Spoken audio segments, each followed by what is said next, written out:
And now we are at the finale. Mariam Sobh is a former colleague of mine.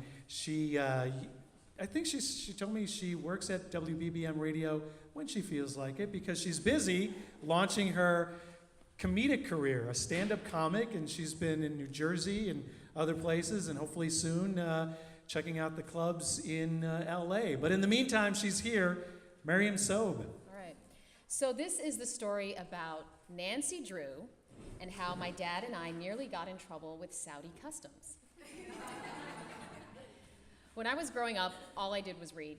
It was my escape into other worlds, much like many of the presenters have mentioned today. It's just a place where you can be other people.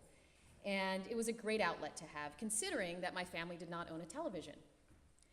My parents were hip before all the hipsters who say they eat organic and there's no screen time. We invented that. So right around middle school, I started to really get into the Nancy Drew series. My mom was a fan of the books growing up, and she introduced me to them. And it was at that time that my family decided to move to Saudi Arabia. My father had gotten a job with an oil company, and my parents thought it was a great way for us to enhance our Arabic. We'd get to finally visit my dad's side of the family, who lived in Beirut, Lebanon, because now we'd be in the Middle East, easier access to get over there.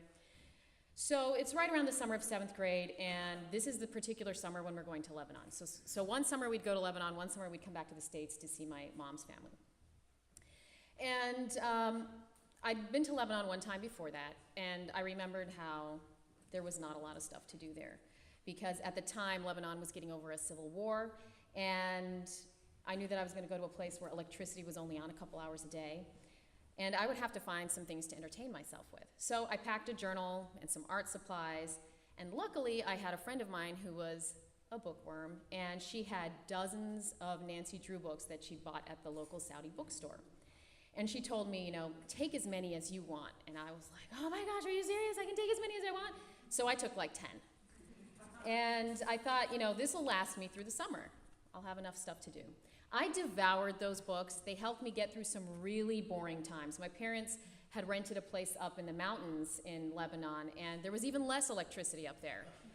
So even though there was a TV set, when the electricity did come on, all the shows were on in French, so not watching anything. And Nancy Drew, it's a memory, the series of books, they're something that I'll carry with me because they defined my early teen years. When I think of the stories, they're all jumbled up into different adventures. Like, I couldn't tell you what this book is about, The Hidden Staircase, except probably a hidden staircase. But it was a time where I was carefree. I enjoyed nothing more than curling up with a mystery and trying to figure out the ending before I got to it. Well, one afternoon while we were at the mountain house, I decided to pretend I was Nancy Drew and go for a hike. And there was a little hill, maybe a few hundred feet from behind the mountain house. And I was walking along, and I saw a sign, like this metal chain, and there was a sign on it between two metal posts, something in Arabic. I was like, okay, I can read the word out. I have no idea what it means. And I went up on this hike up to the top of this hill. When I got to the top of the hill, I saw like wires and scrap metal and just like junk up there. I had no idea, some bullet casings. And, I'm exploring. I take a couple casings with me. And I go back down the hill, and I go and talk to my grandmother, and she's like, well, where were you? And I was like, I'm exploring. And she was just like, okay, I don't know what you're talking about. So I mentioned to her that there was this sign there, and she flipped out on me and was like, don't you know what that is? Apparently the sign said danger landmines.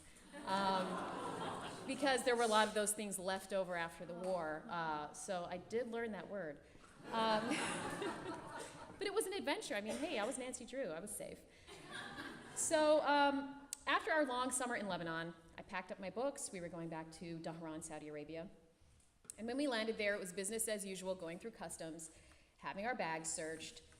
And as the men in the brown uniforms and the black berets rifled through our stuff, one of them reached into my backpack and started to pull out book after book after book after book. Yeah, I had a lot.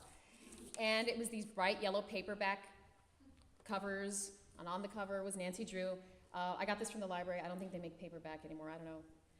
So I had tons of them stuffed into that backpack. And on each cover is Nancy Drew with whatever character she's featuring in that story. So sometimes there's a guy in there, scandalous. As you can see in this one, she's wearing a short skirt. Very taboo. So next thing I know, this guy takes all of my books and disappears.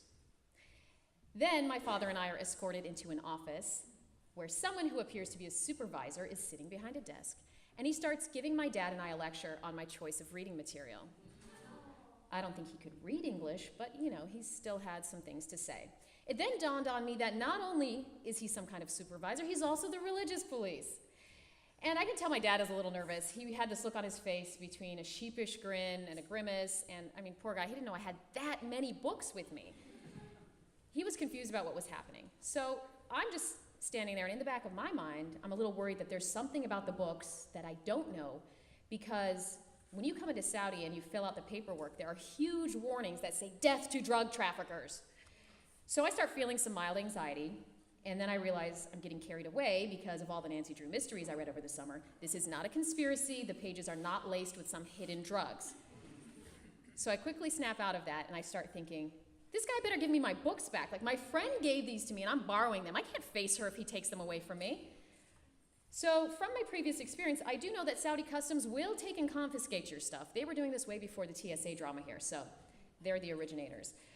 And, you know, in the meantime, the supervisor, he's pointing to the photos. He's saying they're not appropriate.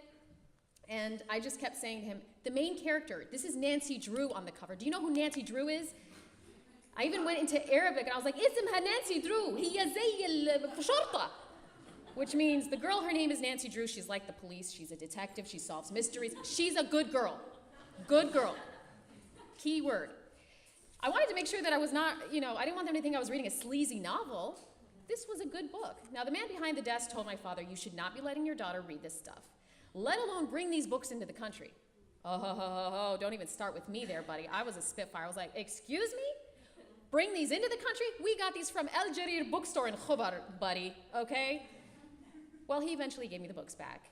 I was relieved. And then a few weeks later, I went to Jarir bookstore, and the entire shelf of Nancy Drew books was empty.